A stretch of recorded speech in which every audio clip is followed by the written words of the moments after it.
शहदादकोट के बरसात मुतासरीन के गुज़श्ता 5 माह से दर्द और तकलीफ ख़त्म और कम न हुए, क्योंकि रतो डेरो सिजाउल जुनूजो मेन रोड पर वाक़े नेवाई गांव बख्तियार बिरोही के करीब 20 ख़ानदान ऐसे हैं जो इन सर्दियों की रातों में खुले आसमान तले बेयार और मददगार बैठे हैं।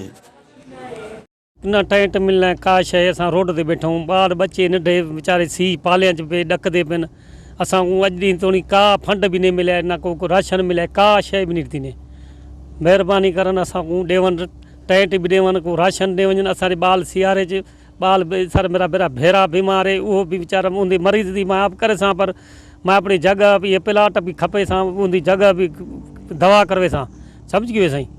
मैं महिरबानी करनि बड़ी मदद करनि, टेंट ॾेवनि, राशन ॾेवनि, जेका पुॼ सघनि। अल्लाह भलाई करसनि इन को वॾे माण्हुनि असांजी इन ॿाल नंढड़े जी पारत इन असांखे साईं कुछ भी कोन्हे। असां टेंट खपे, राशन ॾे वञनि। असां ग़रीब आहियूं, सफ़ा ईमानदारी का शइ कोन्हे। असांजे लाइ बरसाति थी आहे, चोथों पंजो महीनो आहे, असांजी जॻहियूं किरी पिया आहिनि, रोड जी भिक्सां थी वेठा आहियूं, न कंहिं असांखो हाल गवाल कयो आहे, न करे कंहिं ग़रीब जो दुर्द ॾुखण वंडायो आहे। हिन जे बावजूदि असां ग़रीब बचनि जे करे होॾों रिलीफ खई आहे, होॾों रिलीफ खई आहे, जंहिं मों घर पिया आहिनि नंढे ॿारनि जे करे।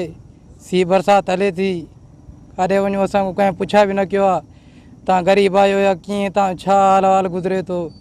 कंहिं हट ताईं जिते किथे हलाइनि था, असां रोड ते वेठा आहियूं, सभु ॾिसूं था, वतूं था वञनि, असांजो कंहिं वञूं था, कोई दड़का ॾिए थो, कोई छा करे थो। अॼुकल्ह दौर आहे शुफ़ारत, असां ग़रीब वेठा आहियूं ॾिसंदो रोड ते, कंहिं न अॼु ताईं कोई शइ न मिलियो आहे असांखे। महिरबानी करो, असां ग़रीब जी मदद करो, वधीक न जॻहियूं न ठाराए ॾियो, बि असांखे कम से कम असांजे बच्चनि जो नंढो टेंट ते ॾियो। नंढड़ा मासूम आहिनि, सीउ ते पिया आहिनि, महिरबानी करे इहा तव्हां मदद करो असां सां।